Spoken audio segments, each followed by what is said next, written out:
Salut à tous et bienvenue dans cette session de NSI. Aujourd'hui, on va s'attaquer à un chapitre vraiment essentiel pour le bac, les structures arborescentes. C'est un concept fondamental qui se cache en fait derrière une bonne partie du monde numérique qu'on utilise tous les jours. Et ça, c'est vraiment la question centrale. Imaginez un peu, les fichiers sur un ordi, la structure d'une page web, ou même comment une appli stocke ses paramètres. Comment tout ça est organisé pour que ce soit logique pour nous les humains, mais aussi super efficace pour la machine. C'est pile la problématique qu'on va décortiquer ensemble aujourd'hui. Alors, voilà notre plan d'attaque. D'abord, on va regarder ce qu'il y a au-delà de l'arbre binaire. Ensuite, on passera à la modélisation et au code en Python, le cœur du sujet. Après ça, on verra des cas très concrets avec XML et JSON. Et on terminera avec le plus important, l'objectif back, tout ce qu'il faut savoir. Allez, on y va. Bon, on commence. En première, on a pas mal bossé sur les arbres binaires. On se souvient, chaque nœud a au maximum 2 fils. C'est un super modèle, très puissant, mais, soyons honnêtes, le monde réel, il est souvent bien plus complexe que ça.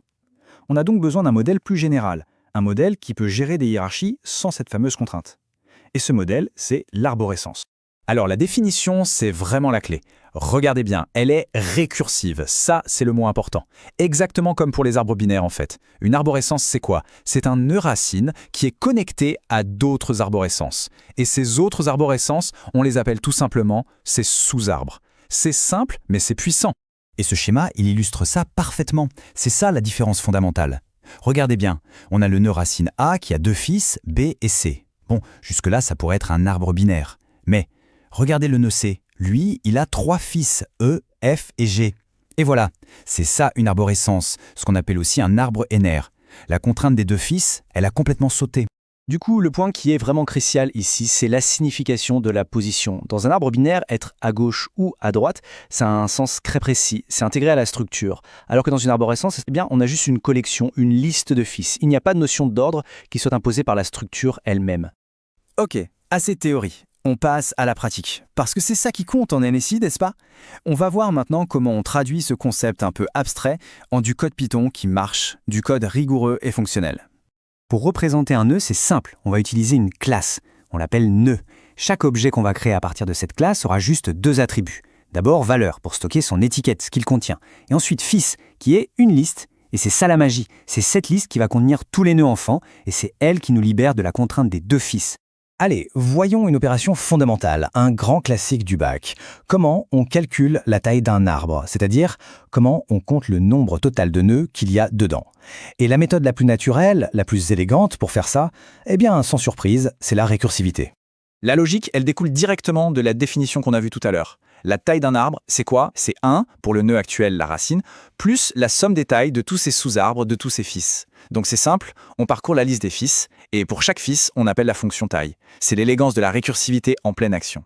Et pour parcourir l'arbre, pour visiter tous les nœuds, eh bien c'est pareil, on adapte les parcours qu'on connaît déjà. Prenons le parcours préfixe. Le mot préfixe veut tout dire.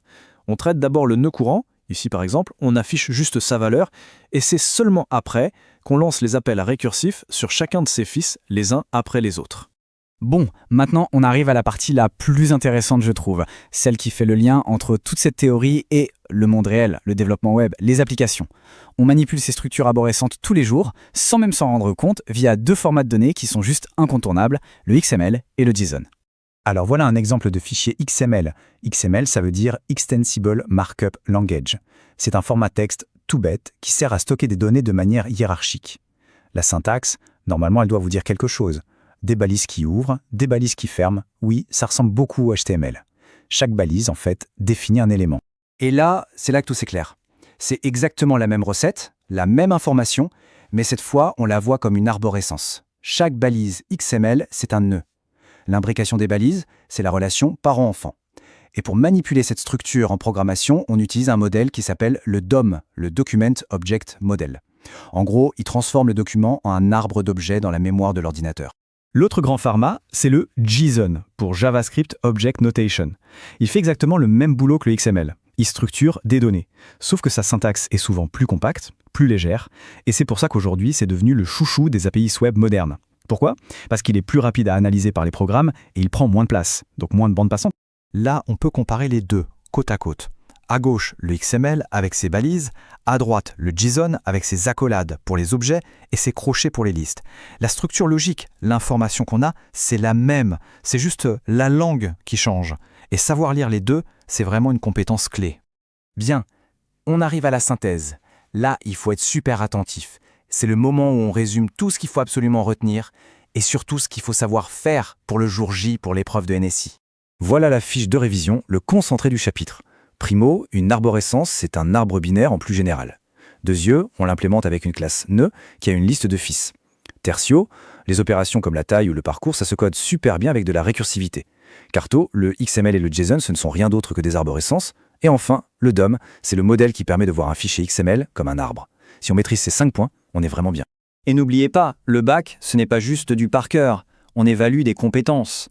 On attend de nous qu'on soit capable de regarder une information hiérarchique et de la modéliser avec un arbre, qu'on sache écrire la classe nœud en Python et construire un arbre avec, qu'on puisse implémenter un parcours récursif, et enfin qu'on soit capable de lire un fichier XML ou JSON et de dessiner l'arbre qui correspond. C'est ça, le savoir-faire. Pour finir, je vous laisse avec cette phrase. Prenez le temps de la relire. Elle résume à elle seule toute la puissance et l'élégance de la définition récursive qu'on a vue. C'est vraiment le cœur de tout le chapitre. Si on a compris cette phrase en profondeur, sincèrement, on a tout compris. Voilà, maintenant on a dans notre boîte à outils un concept super puissant pour modéliser n'importe quelle structure hiérarchique. Et c'est une compétence vraiment fondamentale. La prochaine étape logique, qu'on verra très bientôt, ce sont les graphes. Là on passe à la modélisation de réseaux où les liens sont encore plus libres. D'ici là, bonne révision à tous.